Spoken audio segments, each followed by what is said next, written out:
به جستجوی تو بر درگاه کوه میگریم،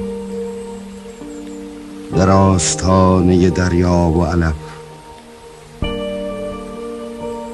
به جستجوی تو در معبر بادها میگریم، در چار راه پسول، در چار چوب شکسته پنجره ای که آسمان ابرآلوده را آب کهنه میگیرد. به انتظار تصویر تو این دفتر خالی تا چند ورق خواهد خورد.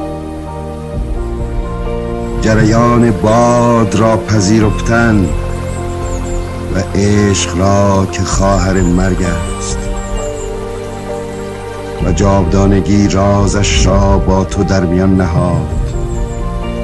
پس به هیئت گنجی در آمدی، بایسته و آزانگیز، گنجی از آن دست که تملک خاک را و دیاران را از اینسان دلپذیر کرده است. نامت سپید دمی است که بر پیشانی آسمان می‌گذرد. متبرک باد نام تو و ما همچنان دوره می‌کنیم